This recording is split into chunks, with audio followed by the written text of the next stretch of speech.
စိတ်ဓာတ်မှသူဖြစ်လာစေဖို့တရားတော်ကိုဝေမျှပေးလိုက်ပါတယ်တိမ်ငယ်စိတ်ဆိုတဲ့သဘောတရားအားငယ်နေတဲ့အချိန်မှာတိမ်ငယ်စိတ်ကအလိုလိုဝင်လာတယ်။ဘာကြောင့်အားငယ်လဲဆိုတော့အလိုကိုင်းအဆင်မပြေတာလူမှုရေးမှာအဆင်မပြေတာပညာရေးမှာအဆင်မပြေတာ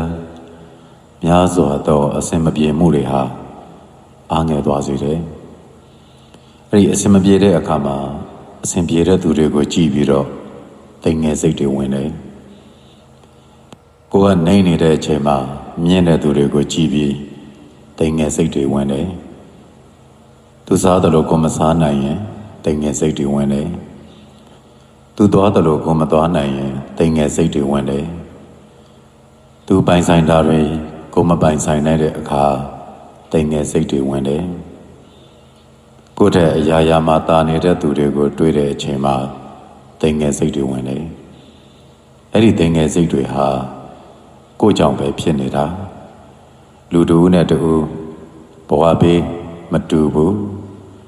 လက်ရှိဘဝမှာလည်းပဲမိသားစုအတိုင်းဝိုင်းစသည်ဖြင့်မတူဘူးကိုယ်မွေးပွားကြီးပြင်းရာပတ်ဝန်းကျင်ချင်းလည်းမတူဘူးအဲ့ဒီမတူညီတာတွေကိုလိုက်ညှိကြည့်ရင်းနဲ့စိတ်ဆင်းရဲမှုတွေပဲအဖတ်တင်လာတယ်ပို၍သာတိမ်ငယ်စိတ်တွေဝင်လာလိမ့်မယ်အဲ့ဒီတိမ်ငယ်စိတ်ကိုဖျောက်ပြနိုင်ဖို့အတွက်ကိုယ့်အရှိကိုအရှိတိုင်းလက်ခံနိုင်မှဖြစ်လိမ့်မယ်